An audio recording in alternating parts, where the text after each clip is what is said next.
सिंह, ये लीजिए, जीत गई भारत आज एशिया कप। हमारी हस्ती मिटाने की चाहत में न जाने कितनों के वजूद मिट गए। नमस्कार, आपका दोस्त मैं जयंती। आखिरकार भारत और पाकिस्तान के बीच 14 दिनों से चल रहे भीषण युद्ध भारत के जीत के साथ खत्म हो गया।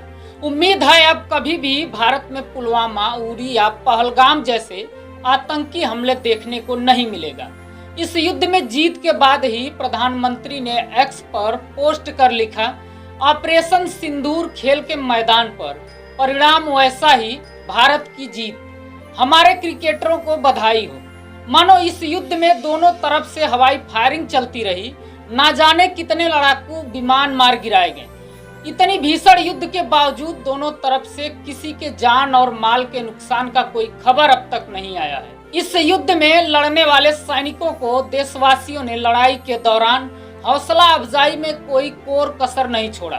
वो भी जो पहले आतंकिस्तान के साथ मैच खेलने का विरोध कर रहे थे।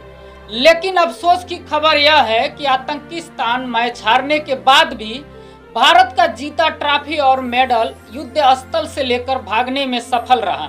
यानी कुल मिलाकर खेल का शुरुआत ड्रामे से होकर ड्रामा खेलते खेलते अंत भी ड्रामा खेल कर दिया गया। अगर सच में आतंकिस्तान से इतनी ही नफरत थी तो फाइनल ही नहीं, एक भी मैच नहीं खेलना चाहिए। खेल शुरू होने से पहले एसीसी के अध्यक्ष नकवी से बंद कमरे में हाथ मिलाया गया था, लेकिन खेल के मैदान में खिलाड़ियों से हाथ मिलाने से परहेज ही नहीं बल्कि जीती हुई ट्रॉफी भी नहीं लिया गया। ये सब कुछ इसलिए हुआ ताकि फर्जी राष्ट्रवाद का दिखावा कैमरे के सामने किया जा सके। अरे मैच खेलकर पहलगाम आतंकी हमले में मारे गए परिवार के जले पर नमक छिड़क ही चुके हो, तो अब बचा था केवल ड्रामा करना। अब उसे भी बखूबी किया गया है, जिसे देखने के बाद ड्रामा इंडस्ट्री के कलाकार और स्क्रिप्ट राइटर भी शर्मा जाएंगे। अगर इतना ही पाकिस्तान से नफरत सच में था तो पहले ही दिन मैच ड्रॉप कर दिए होते, ताकि आतंकिस्तान को ही नहीं आईसीसी को भी बीसीसीआई का पावर दिख गया होता और ऐसे ड्रामे की भी जरूरत नहीं करनी पड़ती। अरे बीसीसीआई, तुमको आईसीसी के किस बात का डर था, जब आईसीसी को होने वाले कुल कमाई का 80% यानी 900 करोड़ हर साल तुम्हारे वजह से होता है और नल्ले के वजह से केवल 1-2%, वहीं 15-16 करोड़ ही हो पाता है। बस एक बार बीसीसीआई को मुकरने भर की देरी थी, फिर आईसीसी को पाकिस्तान को लात मारकर सीरीज से बाहर करना ही पड़ता। आखिर दुनिया के सबसे धनी क्रिकेट बोर्ड को आतंकिस्तान के सामने इस कदर लाचार बना दिया गया कि प्रतिभाशाली खिलाड़ियों को भी मजबूरन ड्रामा करना पड़ा। और हाँ, कप्तान सूर्य कुमार यादव 7 मैच का फीस देश की आर्मी के नाम कर दिया। थोड़ा लेट हो गया, आप लोग ने पूछा नहीं, but it's like a gesture मेरी तरफ से। पता नहीं है कंट्रोवर्सी हो सकता है कि नहीं, कंट्रोवर्शियल नहीं है, it's a good thing. I actually personally want to give my match fees of all the games which I have played in this tournament to the Indian Army. Thank you to the Indian Army. उसके पीछे सौरभ भारद्वाज के challenge को इनकार नहीं किया जा सकता।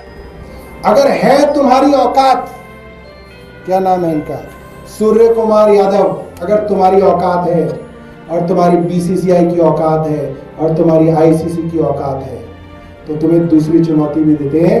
जितना पैसा तुमने इन ब्रॉडकास्टिंग राइट्स से कमाया है, एडवर्टाइजर से कमाया है और इस पूरे के पूरे धंधे में क्रिकेट के आपने कमाया है, दे दो उन शहीदों की विधवाओं को, 26 औरतों को दे दो वो सारा का सारा, हम भी मान जाएंगे तुमने डेडिकेट किया।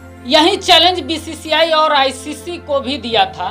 देखना यह है कि अब वह कब पूरा हो पाता है। इस एशिया चैंपियनशिप से होने वाले कमाई पहलगाम आतंकी हमले में मारे गए परिवार के सदस्यों और इंडियन आर्मी को डोनेट किया जाएगा या नहीं। माना कि भारत सरकार और बीसीसीआई मिलकर मजबूत फैसला जरूर लिया है, मगर पाकिस्तान के पक्ष में बंद होना चाहिए खेल में इस तरह का ड्रामेबाजी, क्योंकि खेल कोई युद्ध नहीं है, यह महज मनोरंजन का एक साधन है। खेल के मैदान में जीतना या हारना कोई युद्ध जीतना या हारना नहीं होता है। खेल भावना के आड़ में राष्ट्र भावना से खेलना बंद करिए। इस बात को देशवासियों यानी हमें और आपको समझना होगा। और दोस्तों, आप लोगों से एक आग्रह है, खेल भावना में इतना भी मत बहका करिए जिससे खेल ही देश के गौरव और अभिमान पर भारी पड़ जाए। ये महज खेल है। आपके खेल भावना पर राष्ट्रभक्ति का चाशनी केवल करोड़ों कमाई के लिए लगाया जाता है। सच तो यह है, भारत विश्व कप भी जीत जाए तब भी आईसीसी या बीसीसीआई का अध्यक्ष रुतबेदार राजनेताओं के खानदान से बनेंगे, क्योंकि गरीबों के घर से खिलाड़ी और अमीरों के घर से दर्शक निकलते हैं। वैसे फिलहाल इस वीडियो में इतना ही। आप अपनी प्रतिक्रिया और राय जरूर दीजिए। नमस्कार।